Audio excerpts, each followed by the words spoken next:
Conor, how's the form? How are you getting on? I'm good, Nathan. Thank you for asking. I'm really good. Looking forward to a really busy show tonight. We've so much to cover from the Exeter match the weekend. Obviously, looking back at the Munster final in the Pro 14, looking ahead to the Rainbow Cup, and covering a few other things. Where do we start, Nathan? Brilliant stuff. Yeah, well, welcome everyone to Leinster Laighin, your weekly Leinster Rugby roundup show as part of the ThreeBOD Rugby group. Where do we start? I think, well, let's start at the top level. Let's start at the international stuff. We had a good win in Cardiff on Saturday. Well, when I say good win, 45-0. That's definitely a good win. What stood out to you from that performance on Saturday?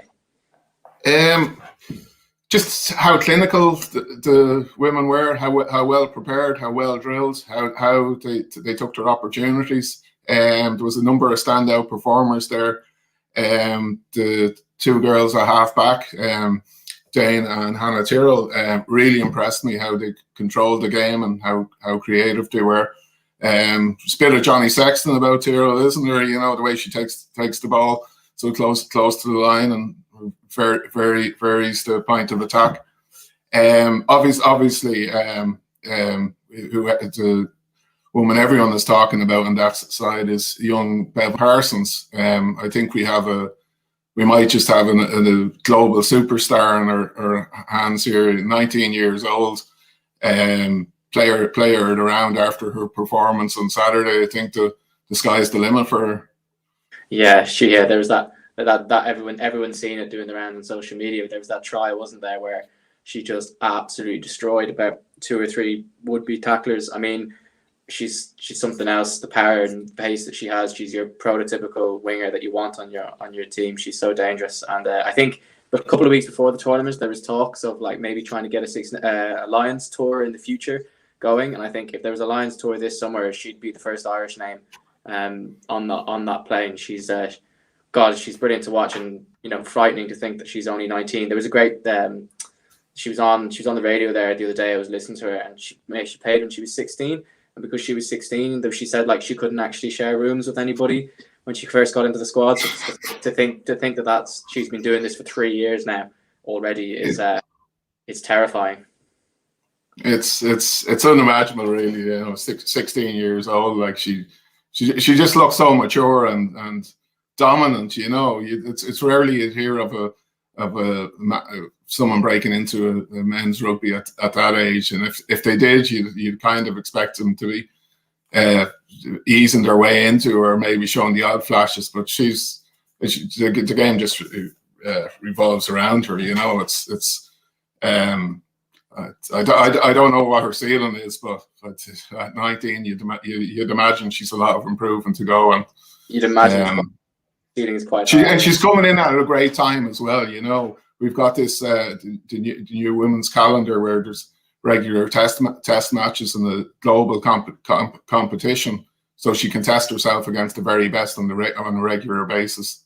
I think and very best of luck to her and all the women. It's a great time for women's rugby, and I think we all need to support it. Oh, 100%. The other thing that just really quickly I wanted to touch on in that game was the back row. I mean, of Wall, Griffin, particularly their ball carrying was just something else. I thought the way they just obliterated collisions was incredible, and we're going to need a lot of that against the French this weekend. That's a huge test. That was a game that at one point looked like it might not happen because France was added to that quarantine list, the hotel quarantine list, but it looks like, I think it's been confirmed, or at least they said they're going to look at things on a case-by-case basis, because of course that would affect 2 matches. That would affect, Wall was outstanding, Catherine 100% in the 6 jersey. The travel exemptions would affect both the France coming over and then Leinster going over to La Rochelle in 3 weeks' time. But it looks like both of those are going to go ahead with these elite athletes exemptions. Do you think that's the right call? Absolutely, yeah. Absolutely. Once the correct precautions are being taken. There's a couple of things there regarding players coming back in. I think what for teams going abroad and coming back in, they will be under quarantine, and it's important to note that they're not just being given a pass because they're professional athletes. They'll be tested, and they'll be subjected to quarantine when they arrive back. It mightn't be mandatory hotel quarantine, but they will be under restrictions. For the teams coming here, I understand they're very close to an agreement with the Sport Ireland and HSE are close to an agreement which it will involve robust testing of any teams coming here before and after. So I think every safety measure has been taken, and it won't be to the detriment of our elite sports stars. It's one of those things where if it goes off and nobody comes back and brings anything back into the country, everyone's going to forget about it. But if something happens, you can already picture the uproar that there's going to be. But anyway, I think, look, the tournament, with Six Nations and then Europe as well, has both had enough disruption as it is. If they think there's a way that they can be done safely, I don't really have a problem with it. Absolutely. But speaking of testing, there was the news. Was it this morning? Was it yesterday? It came out that Leinster are going to be doing a pilot scheme to try and get a few thousand people back in with these antigen tests. I haven't looked at it a lot. I'm assuming you have. What's going on? Yeah, I've done a bit of research on it. Basically, rapid antigen testing pilot. It's approved by the IRFU.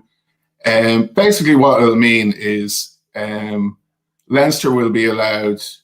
Say Leinster, for example, will be allowed 11% capacity into the grounds, which means about 2,000 supporters.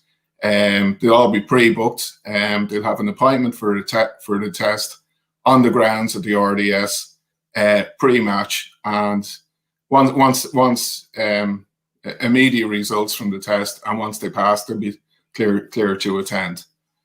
So I think it's a great initiative, and hopefully it'll be a success, and all the other provinces can take this on board as well. Because listen, we're all sick of sitting at home missing the matches. We won't all get to go, but if this is a start to fans returning to our stadiums. Do you think you'll get a ticket? No. Can you get me one, Nathan? No, I'm over in the UK, man. There's not a hope of me coming back for that, and it would have to be a 2-week quarantine job to go watch the rugby. That'd be something that'd be a bit difficult for me to do.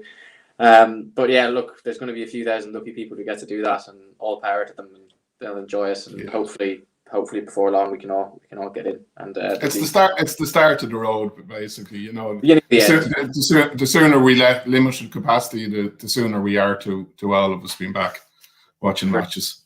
That's where we all want to be. Right. So should we get Gerald in and do our monthly history segments? Can you remember what club he was saying he was going to tell us about tonight? Yes, a great club, County Carlow, a club with a really interesting history that have had their ups and downs. We had their former head coach Dan Van Zyl on a couple of weeks ago on another show, great guy. And Gerald, of course, knows the whole history and traditions of every club in Ireland, goes without saying. So let's get him on. Let's get him talking about County Carlow. Hi, Conor. How are you, Gerald? Not too bad, thank you. Hi, Nathan. How are you? Not too bad. How's the farm? Yeah, interesting about County Carlow. Where shall I start? First of all, Carlow is actually one of the oldest clubs in Leinster outside Dublin. It was founded in 1873 by a Colonel Horace Rochford at a meeting in the clubhouse in Carlow in October 1873. He was the first president of the club from 1873 to 1891, and of course the club colours are black and amber. Carlow played unofficially for the first 25 years of its existence, with matches against Dublin University, Trinity, or Wanderers, and Keenstown, which was in existence at that time, being the most frequent early opposition.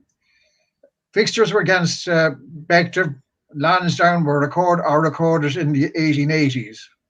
and later against Athy, Bolton Glass, Port Arlington, as an alternative to playing against Dublin clubs.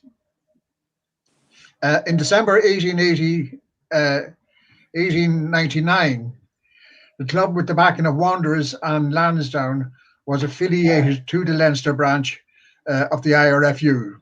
Remember that the IRFU was actually was founded in 1879, so Carlow was actually in existence 6 years before the IRFU came into existence. The Carlow actually was the first club to win the Leinster Junior Cup in 1904, and it won it on 4 subsequent occasions after that. The cup later, the Leinster Junior Cup later was restructured, and it became known as the Leinster Provincial Towns Cup. And in 1926, and Carlow actually have won the Towns Cup on 12 occasions, as far as I know. The Junior Challenge Cup, they won it 5 times, and they actually also won the Leinster Senior Cup in 2003, 2004. Now, Carlow originally played the first grounds that they played at was a place called Tiny Park House. Then at the Rectory Field in Killashine, outside Carlow, and then a few other places around the town. In 1964, the club acquired 12 acres of land at Oak Park from the Land Commission, and they developed the grounds at Oak Park, and they built a clubhouse there at that time. And the first game played at Oak Park was a junior interprovincial between Leinster and Munster in 1967. The club actually gained senior status in 1977-78 season and got into what was then the AIL Division 4. There was 4 divisions at that time, and subsequently gained promotion right up to Division 1 in 2001-2002 for 4 seasons. It went back down to the Leinster League in 2010-2011. Now, interestingly enough, Conor mentioned there about Dan Van Zyl. The club at that time, the current Leinster backs coach, Felipe Conteponi, was registered with Leinster, but there was some mix-up over the registration on allowing him to play in European Cup competitions. And as a result, he couldn't play in the competitions, but he was a good friend of Dan Van Zyl, as far as I remember, because I think they met actually when Argentina played in South Africa. And they met up, they became friends. And Dan persuaded Felipe to go and play AIL with County Carlow. And that was around 2003, 2004. And since then, of course, we know Dan went on and he's playing, he's actually head coach now in Wicklow. But Felipe actually did play AIL rugby here in Ireland before he actually then was full-time with Leinster. At that time, all Leinster players were registered with a club in an AIL club in the province that they were. And the other interesting thing is now County Carlow in 2023 will be celebrating its 150th anniversary. And at the present time, the club are looking for a lot of any historical facts, especially from the 1978 onwards up to the present day. They're looking for some any people that have memorabilia or photographs or historical stories to add to their history, which they want to do. But he's the oldest club outside Dublin in existence as a rugby club. I know the next nearest one I think is actually up in Dundalk, as far as I know. But as I said, I only just was doing a short synopsis on County Carlow. So that's more or less what I have to say about it at the moment. Anyway. That's brilliant, Gerald. I'm sure. That's- I'm sure if they're looking for something historical, I'm sure you're the man who might. You have an old photo somewhere to dig out or anything like that? Oh, well, I have actually. I've been down to Carlow many times, and Navan actually we played my way back. I know in at that era when they were in the AIL, and when we went into the AIL in 2009, 2010, many's a good joust. Actually, there was another guy I can just remember that was played a Kiwi. He was a fellow from New Zealand that played with Carlow. I think he played in the back row. Maybe Conor might have remembered him. Played in the back row, and then he went on and coached at Naas. Do you remember? Coach Naas. But it's a really interesting one about Dan Van Zyl. You know, oh yes, he's achieved a lot in the game, but getting a Philippe Contepomi, you know, a global star to play with Carlow has to be up amongst the top. Well, there you are. Carlow had, as I say, Carlow have actually had an international playing for them. Yeah, well, you're not going to see Michael. You're not going to see Ala Alatoa going down to Carlow now, are you? Different time. Different time. Gerald, that's brilliant. Thanks a lot for that. Really enjoyed it. Thank you so much, Gerald. Always a pleasure. Right, so we've got nice special guests now coming on. Absolutely delighted to say that we've got Ian Whitten of the Exeter Chiefs to help us talk through the game on the weekend. Ian was in the 23 jersey on the weekend. Ian, thanks so much for joining us. How you doing? How you going? Sorry, but I thought I wasn't on until a wee bit later on. Like, it just caught me looking somewhere. Sorry. Hope we didn't wake you up, Ian. No. I don't know what I was looking at.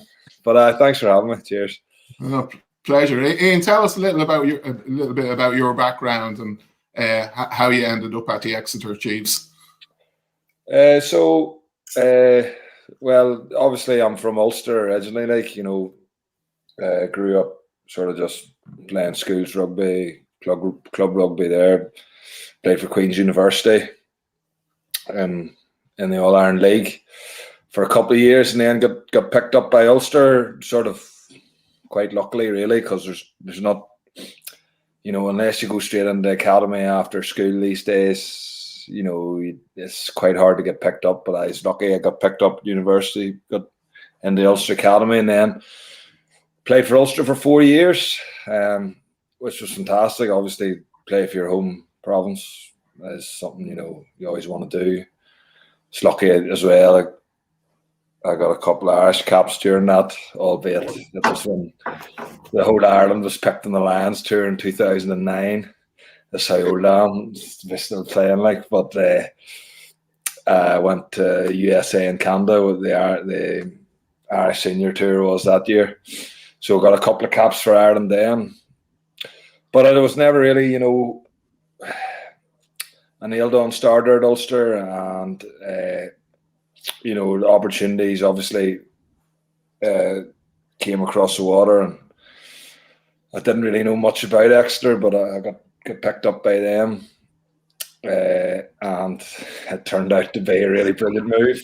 Yeah, you haven't looked back. They've been quite a success story, Exeter. You know, not just in English rugby, but one of the real success stories of the World Club game. You know, if you look back to only about 23 or 4 years ago, they were in the 4th tier of English rugby. You know, they made it into the English Premiership for the first time in 2010, and since then you joined yourself in 2012, and since then they've been in 5 Premiership finals, winning 2 of them, and of course you've the European Champions Cup win from last season. They strike me as a club like that really do it the right way. You know, there was no sugar daddy for Exeter. There was no big tycoon, looking for a hobby. You know, it was just all hard work and a real connection with the community there in Exeter. I think you're right. It's well, certainly when I first joined, there's still sort of like an old-fashioned element to it. You know, we play hard, you know, off the pitch, enjoy yourself that way. You know, and like you said, is, you know, rooted in the community, really. Like, you know, is big area of the southwest England, really. Like, you know, and big rugby playing area. So really, you know, to have not had a club in the top league before Exeter was quite amazing, really, like, given the amount of, you know, people playing rugby there is down there. Like, so I think, you know, once Exeter started to do well, you know, the southwest really got behind us, and I just jumped on the bandwagon, really. Like, it was all sort of in place before I was just lucky that I, you know, got to get up in the podiums there with the rest of the lads, like, you know. And you're being a bit modest now, Ian. Come on, you know, you've been with the club for 9 years, and you know you've been central part in all their success. The pinnacle, I guess, was the Champions Cup win last season over Racing. Great final and fantastic performance from your guys. I guess moving on now to Saturday's match. You lost, unfortunately, to our guys. Your thoughts on the game and where it was won and lost? It's a tough one. It's very disappointing for us. You know, as I think, you know, we had a good opportunity. If you're ever going to beat Leinster, you have a home quarter final against them, you know, off the back of a brilliant year last year. You know, we'd played them a couple of times already in previous Heineken Cup campaigns, and I think we thought this time it could be different, like, but you know, it's the same story really as the other games with good bits of play. Like, it went 14-0 ahead. But they're you know, they're a good team, and they know what they're doing, and they do the basics really well. And I think as well, you know, they have a good game plan for all the big games they play, and you know, they always execute it. And you know, there's areas where we felt ourselves that we probably slipped off a wee bit. And like you say, the very clinical performance by Leinster, you know, the set piece tries they scored, and you know, once they got in the 22, they tended to get points, like, so made it very difficult for ourselves. We still think we can beat Leinster, mind, but just not this year, like. I'm curious, Ian. You said there you still think you could beat them. But I was wondering, like, based on form and how they were going, and maybe how they're playing maybe a lot better than Leinster would have done back in whenever the last year's quarterfinals were, when Leinster lost to Saracens, and that was when you guys were at your peak. And maybe this year Leinster looked to have taken a step up, whereas maybe Exeter aren't having the dominance in the Premiership that they're having this year. Going into the Leinster game on the weekend, and maybe based on how the form book might have been a little bit different, like, were you confident? Were you a little bit skeptical? Like, did you consider yourselves as favourites going into the game as in a home quarter final? It's hard to know. I wouldn't have said we would have built ourselves up as favourites or anything like that, but I think we thought that it's been a strange year, obviously, you know, with the Autumn Nations Cup, and we've hardly had our internationals play for us at all. There wasn't a great break between seasons, so sort of, you know, battling through in the league a wee bit, and I think we thought, you know, we're sort of getting the lads back and would sort of freshen ourselves up for the Heineken Cup, you know, even though, like you say, it hasn't been as good a year so far as in previous seasons. I think we thought, you know, we'd freshen ourselves up. But like, you know, Heineken Cup games, especially we get to the latter stages against the big clubs, it means small margins, and like we're probably, you know, they did the basics better than us on the day, and it's you know, it's a tough one to take because like it's wide open for Leinster now. You know, I think it's wide open for them. Do you think, especially with Racing losing? I was surprised at that result. You have to say Leinster are hot favourites to win it now. You know, La Rochelle are a good side, but they're a bit like ourselves. They're sort of new to Europe a wee bit. Like, you know, Leinster have that pedigree going into that game, and then you know, like you say, Toulouse didn't look that good against Clermont. You start to think the disappointing on this, you know, if we got through that game, you know, the competition is wide open now, I think. Certainly Leinster would be hot favourites for it. For sure. I mean, and you mentioned earlier the hot start. I mean, 14-0, Tom O'Flaherty got those 2 tries.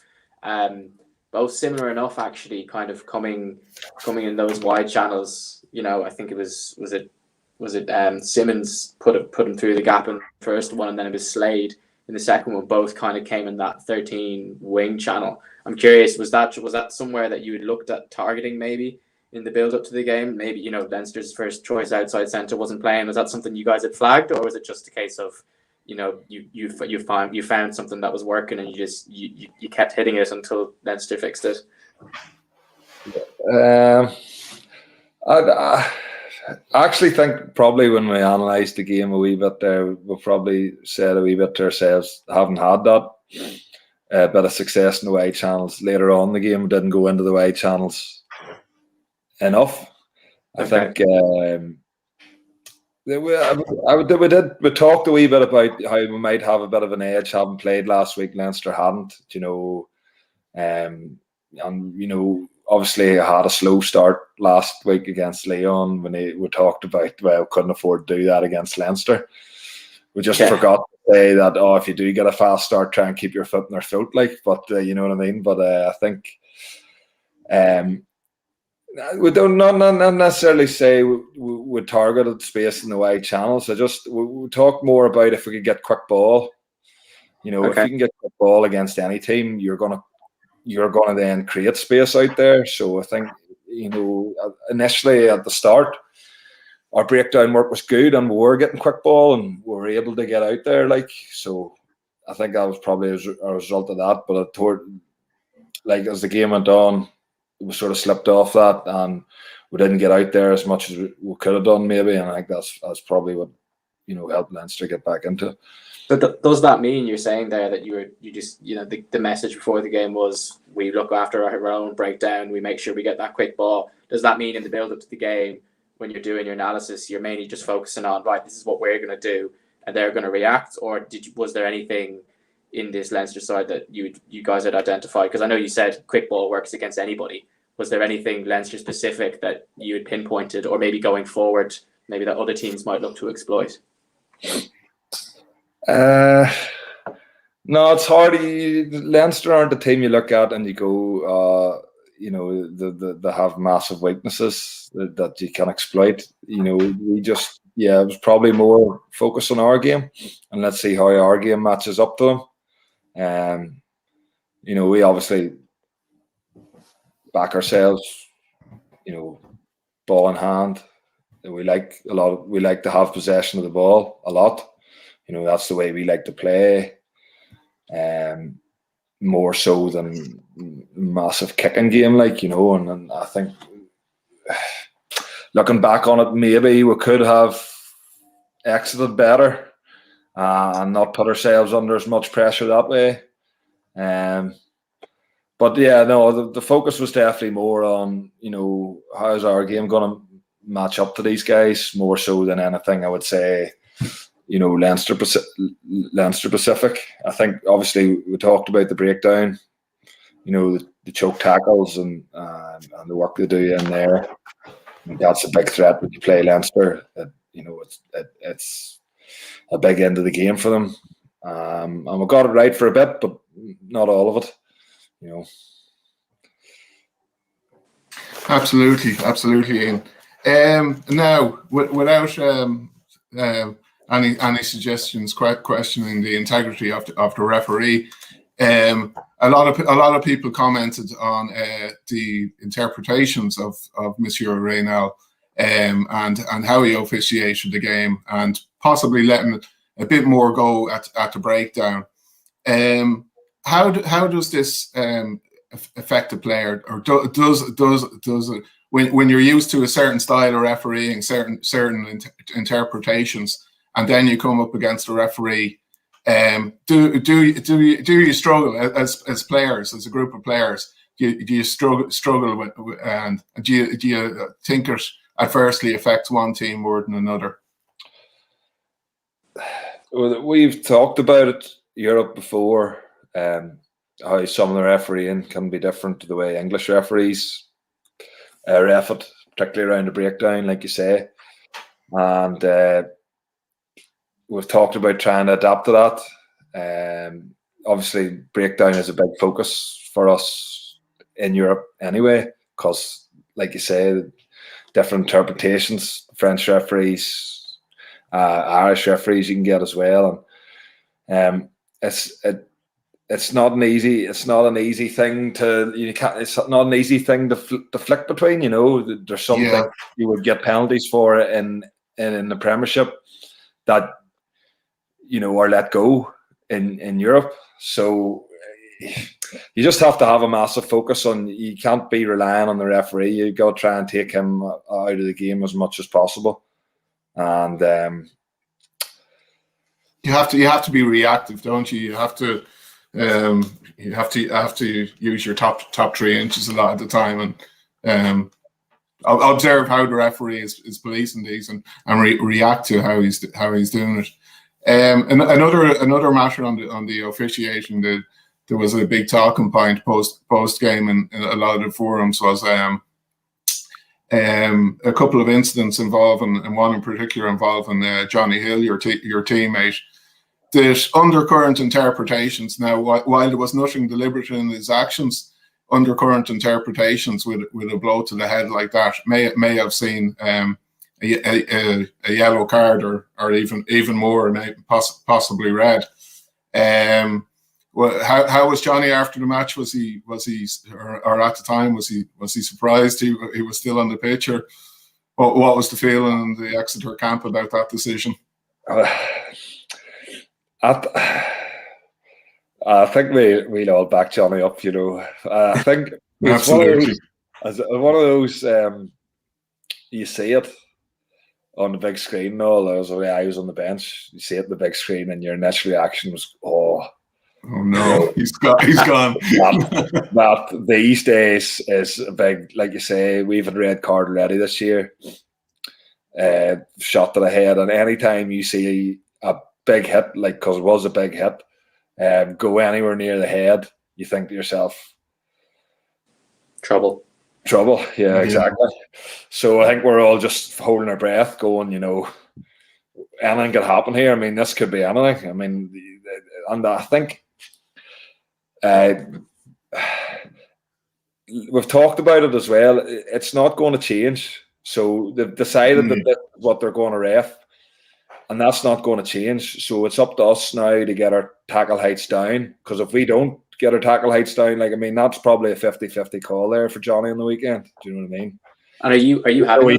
He probably doesn't mean to hit him that high, you know. Of course. He's a big lad. He's nearly 7 foot. Johnny Hill, you know, on a smaller guy, it's hard for him to get down anyway. But he has to do it now, because if he doesn't do it, he's going to run the risk every week of, you know, being in trouble. And I think, like, it's the referees have decided this, whether you like it or not.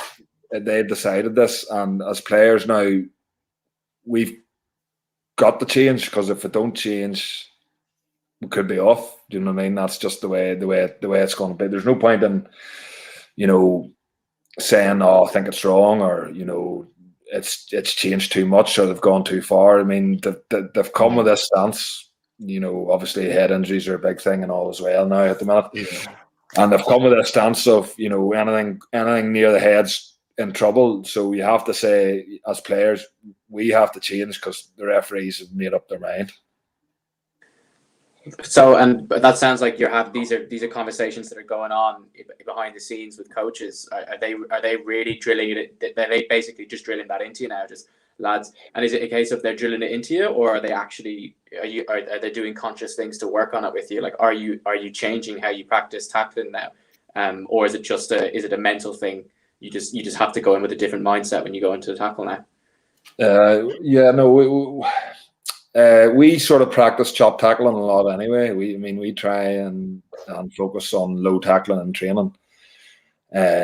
Anyway, but I think that there's obviously lads have one-on-one reviews with the coaches after games, and I think there's more of a focus in those reviews now. About how you've tackled and have you tackled at the right height and stuff like that. So I think that there is more of a one-on-one thing with coaches now about that as well. And there's also the clear out, and that's an area where we saw a few red cards during the Six Nations and over here in the Pro 14. So if players are being asked to modify their behaviour, I'd imagine that's an area where possibly they're being asked to hold back a bit rather than go in and risk a head-on-head collision. I think the key thing we talk about the breakdown now is you have to try and wrap. The big danger with a clear out is just the shoulder to the head. Whereas if you're trying to wrap your arms, there's less chance of that really dangerous looking one where you just come in and flip and, shouldered the guy into the head and knocked him out like that. I mean, that's the red card one. So I think our focus is more on the breakdown, is trying to get a wrap with the arms. If you show a wrap, they're less likely to. Absolutely, the wrap is really important now more than ever. It's a fascinating discussion, and as you say, it's down now to players modifying their behaviour rather than expecting the refs to be more lenient. No, it's been brilliant talking to you tonight, Ian. Your thoughts on the remaining of the season and your own personal future? On the remainder of the season, well, it's easy for us now. We're going to try and win the Premiership. Like you say, we're not in as strong a position in the league as we would have been in the last couple of years. So the last sort of 7 Prem games, we'll have to go well and hopefully then get into the latter rounds of that and have a bit more success than we did there in the weekend. Absolutely. For me personally, I am 33 years old now, so I'm on the verge of going over the hill. So I have to keep my head down and try and make the most of. I have a couple of years left in my contract, so it'll be about making the most of that and enjoying the last couple of years in pro rugby and trying to maybe play Leinster again someday. That'll be a good one before I retire. Yeah. Maybe get a game against Ulster. So I've been there. It's hard going back, so it is hard going Champions Cup final Exeter v Ulster. That'd be a nice way to finish your career, I guess. I don't know. Getting a fair bit of abuse from back home if we're ever You would. Especially if you win. I don't know. Brilliant. Thanks so much for that. I really enjoyed that. There's especially some of the behind the scenes stuff you told us there. That was really cool. Really enjoyed talking to you. Thanks for coming on. No trouble, lads. All the best. Thank you so much, Ian. Good luck. Cheers. Yeah. That was class. I really enjoyed that. That was brilliant. The amount of times you hear pundits saying, players just have to adjust. They have to adjust at the tackle. They got to tackle lower, got to tackle lower, got to tackle lower. It's that's some I've heard a player say. Yeah, we're doing that, but obviously it's just not as simple as that. It takes a bit of time to work that in. And it's drilling it. Yeah, it's changing. It's changing all your habits. Things you've been doing for years. He says they practice. He says they practice chop tackling anyway, but obviously that's not an easy skill. I mean, I know we at Leinster, we've got big Will Connors, who's class at that, but if that was easy, everybody would be doing it, you know? Of course, and the players weren't there for chop tackling. They were there for other skills they'd honed as open sides or back row players over the years. But now that skill is chop tackling is back in vogue and more pertinent to the modern game with the changes to the laws. 100%. Speaking of open sides, Josh went well on Saturday. Some people had him as the player of the match. He also went well against Munster, and it feels strange talking about that, but that has happened since our last show. So we probably should talk about the fact that Leinster have won a trophy, the most anticlimactic trophy I think I've ever seen Leinster win. I don't think I've ever seen a team win a trophy and just not really celebrate at the final whistle. And I remember. I know. And I know there's plenty of Ulster fans giving out about the fact that there's no semi-final, and too right. But at the same day, a trophy's a trophy. Two best teams in the tournament went at it, and we came out on top comfortably. I mean, maybe it's difficult to look back, but I remember Josh played well that day. I remember Jack Conan played well that day. I think Hugo did well as well. Yeah, there's Big Jack. He got the score. Robbie obviously was as good as ever. Ryan Baird. I want to talk about Ryan Baird briefly, actually. He's kind of crafted a nice little impact sub role, hasn't he? He was supposed to start against Toulon. Obviously, that got canned. But there was this charge down against Scotland. He had a bit of a monster against England. He manhandled CJ Stander coming off the bench against Munster, and then obviously a few line-out steals against Exeter. All of a sudden, he's become this. He's always been a dynamic athlete, but all of a sudden, he's this lad who go, hang on, we bring him on with 20 minutes to go, and what he brings to the table, he can just run teams off the ground. That's it. Obviously, he's not going to stay in that role forever. But at the moment, he's just too good. He's just incredible. He got a bit of a freak, really, and I mean in the best possible way. The impact he brings off the bench, just that, he's 21, 22. The physicality and the impact he brings, that rip out with CJ Stander, it's a force of nature himself. Like, to be able to do that, it's like wow. Yeah. Like what the hell's going on here?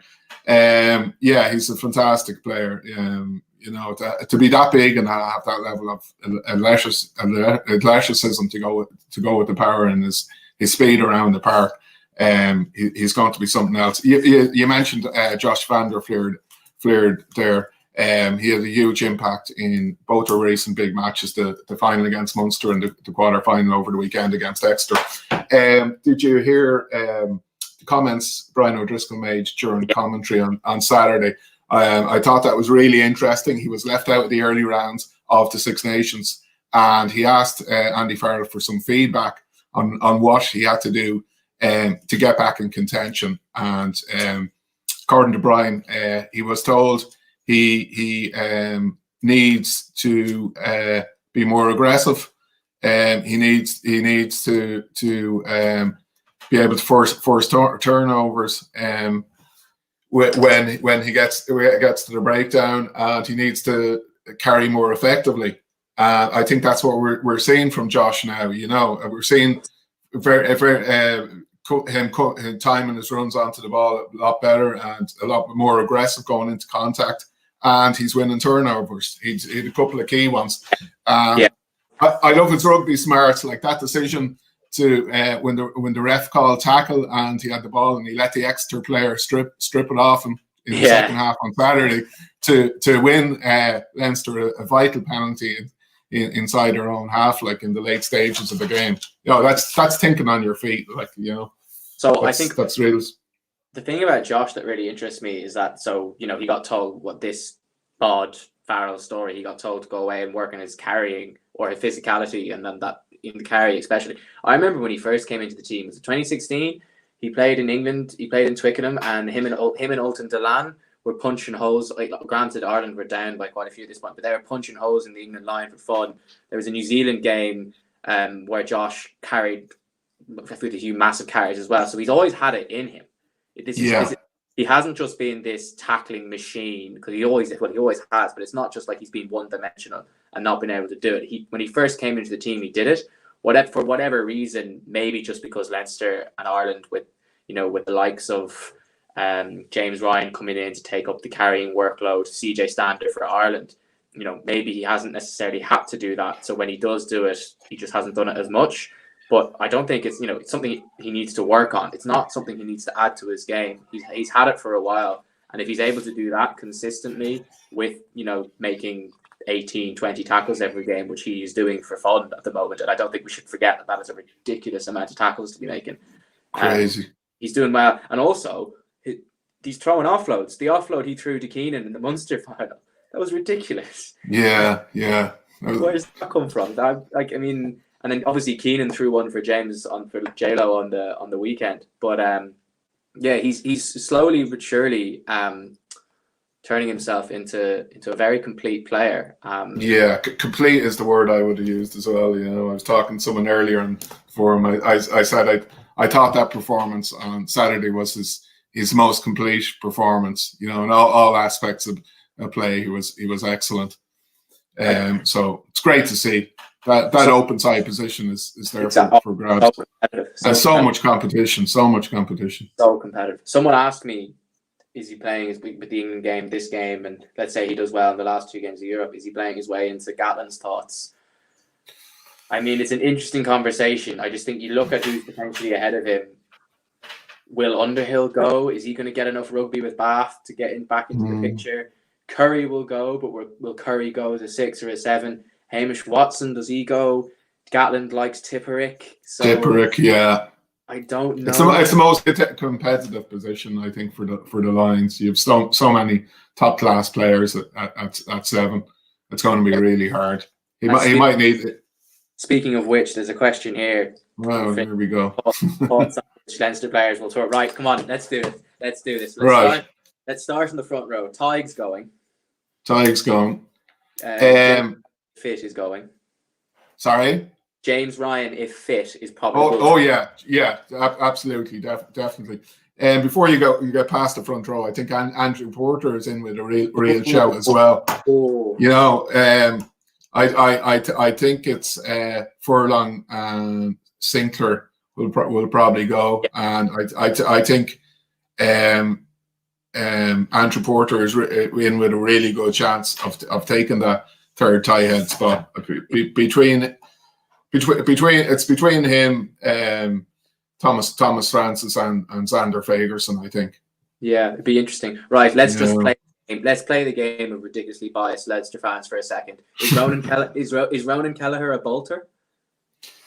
No, I think he's been brilliant. I've been looking at his stats for the big matches. He's in double-digit tackles.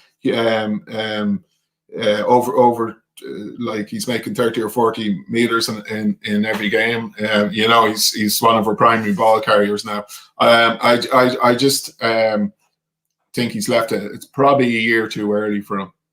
Who knows? Possible bolter. Yeah, no, he is in the conversation as a bolter. Hooker's definitely one of the ones where a year ago it was Jamie George. Now it's up in the air. It's probably going to be Ken Owens, but who else? Does George go off the back of winning a few championship games with Sarries? Does Cowan Dickey go? Does George go? Does Herring go for his line-out darts? It's an interesting one. Right, let's quickly run through it. And these are the lads who maybe will go, as in they probably won't go, but they're playing really well and deserve to be in the conversation. We talked about impact sub.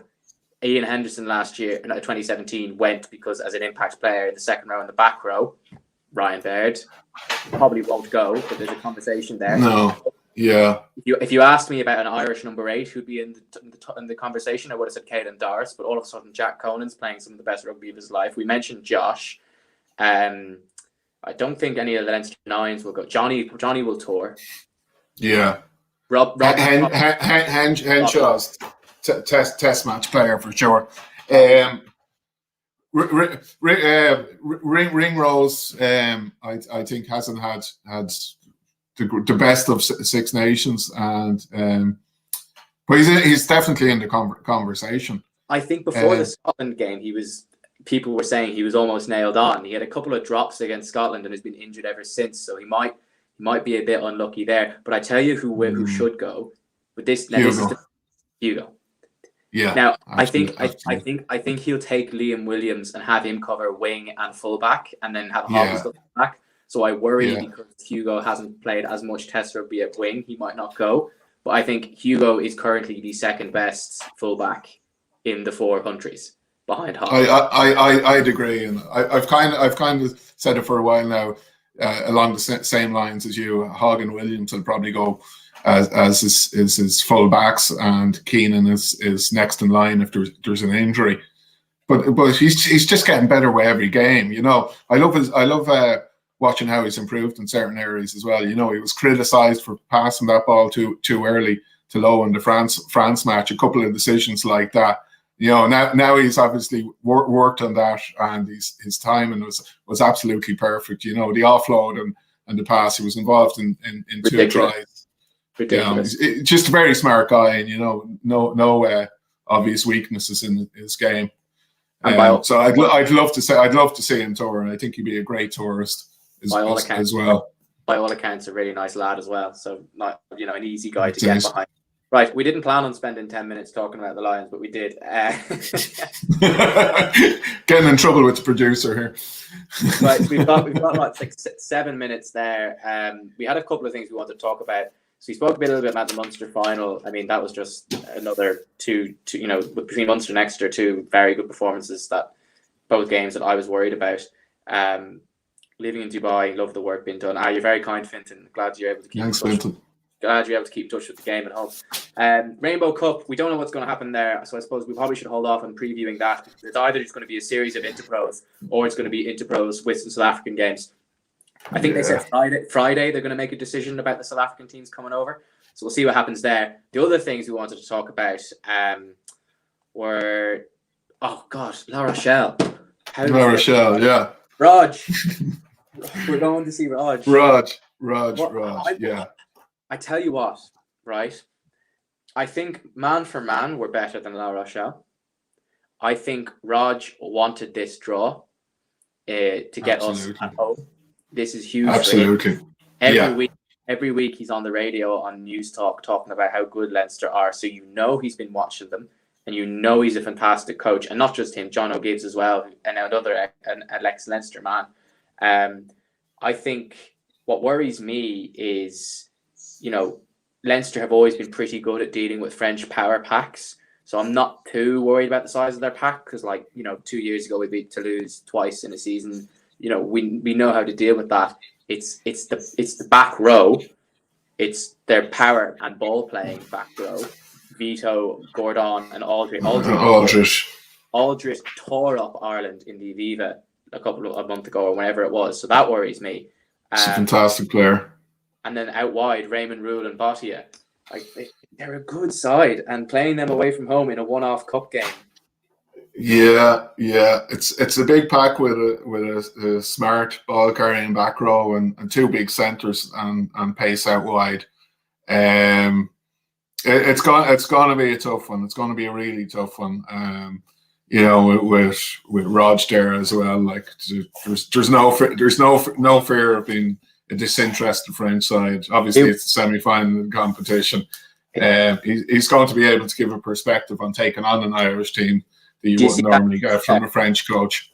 Do you see that comment there from Ben? And that's what I was going to ask you. Is there a weakness in this La Rochelle team? So Ben, the halfbacks. If anything, I think at Kerr Barlow they have the 9. I think where Leinster target them is the 10. Lots of people talk about Ire West, Brice Doolan. How do we forget about him? Of course. Lots of people talk about Ire West missing lots of kicks in a cup game. That could come. Hi, Luchu. How you doing? In a cup game, missing kicks could be important. As we saw in the 2 French games, they were kick fests.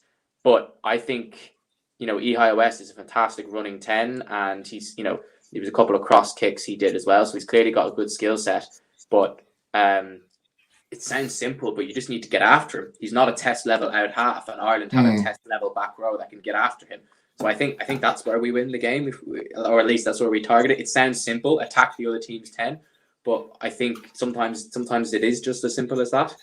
It really is, yeah. A match of this magnitude, semi-final of Champions Cup, I'd rather have a solid kick and 10 than a more creative one like that. It's not reliable for goal kicking.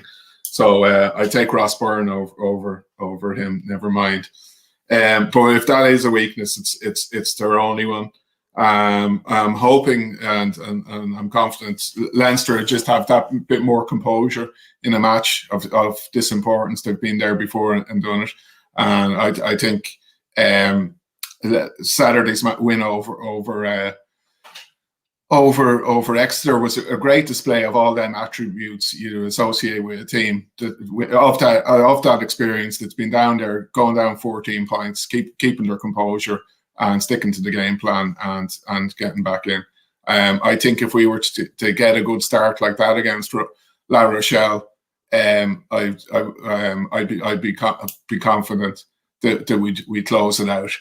If we fall behind early and they turn into a slugfest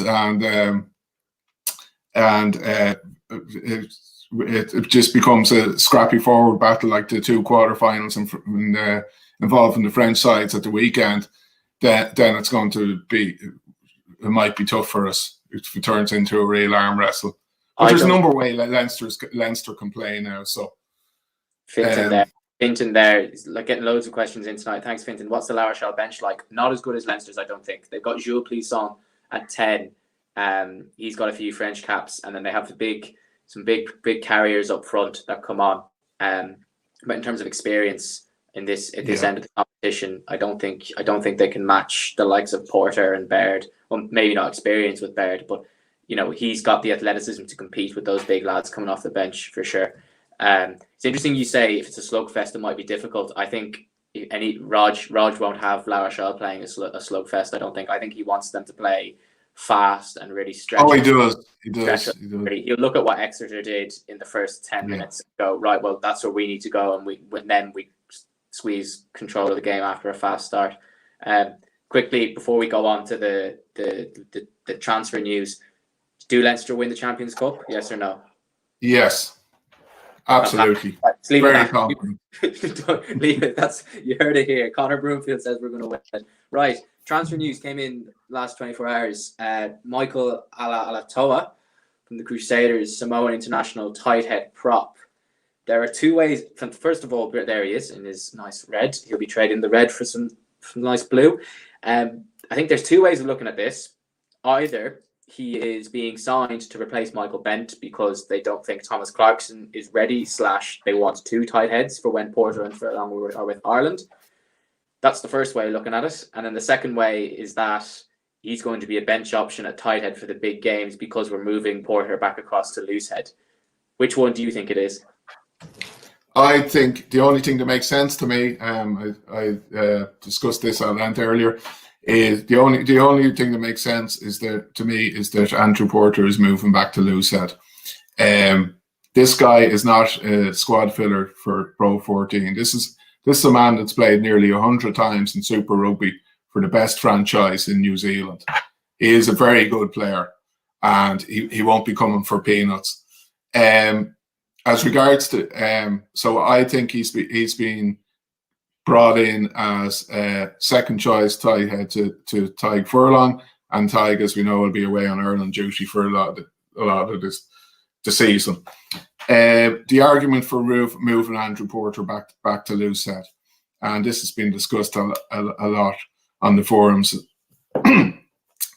Right, I've kind of come 180 on this, Nathan. I was. No, I have because I argued against moving back Andrew Porter back to loose head, given the amount of work and investment that's been put into his transformation from a loose head to a world-class tight head. But the closer we get to Cian Healy reaching the end of his rugby journey, and the more you evaluate the other loose head prospects coming through, you can see the logic behind moving Porter back. There's not another outstanding candidate at loose head in the short term. There's other options like like Eric O'Sullivan, there's Ed Byrne, and Peter Dooley. But are any of them up to the level of your Cian Healy as a loose head or your Tyke Furlong as a tight head? Probably not. So maybe they're on to the right thing here in the short to medium term to move Porter back to loose head. Then you have him and Porter on at the same time, and their stocks are probably better equipped at tight head to cover his move rather than having two possibly average-ish loose heads in your match day squad. What do you think? So I think, first of all, I think in football, when there's a transfer like this, you find out how much the lad is making. And I think if we knew how much Alato was making, we'd know whether he's been signed to be a very good European option if Tyke, like, because sometimes Tyke starts on the bench in Europe if he's been playing loads with Ireland, or if he's been played a bit less, it's because he's a Pro 14 option. I think if it is to move Porter back across, it shows that Farrell has a lot of faith in Tom O'Toole to be that backup loose tight head, because he was the third choice tight head in this year's Six Nations. He's the next man up, and by all accounts, he's a fantastic player around the park, and he brings that kind of dynamism and ball carrying and handling ability. I think they're not sure about his scrummaging. I think, but I don't know. I mean, I don't know anything about the scrum, but I think that's what I've heard. So I can understand it. And also if they're not sure about Healy getting the World Cup, I can understand them wanting two dynamic athletes in Porter and Furlong on the pitch at the same time. So I can understand both logics to this. But if it is to move Porter back across to loose head, I tell you who this is bad news for. Bad news for David Kilcoyne. Yeah, David Kilcoyne is 33 now. You know, how long more is he going to go on for? He's had his injury problems as well. Sure, he's next in line, and he probably want to finish out his days is finally making it to getting that number 1 jersey himself. It'll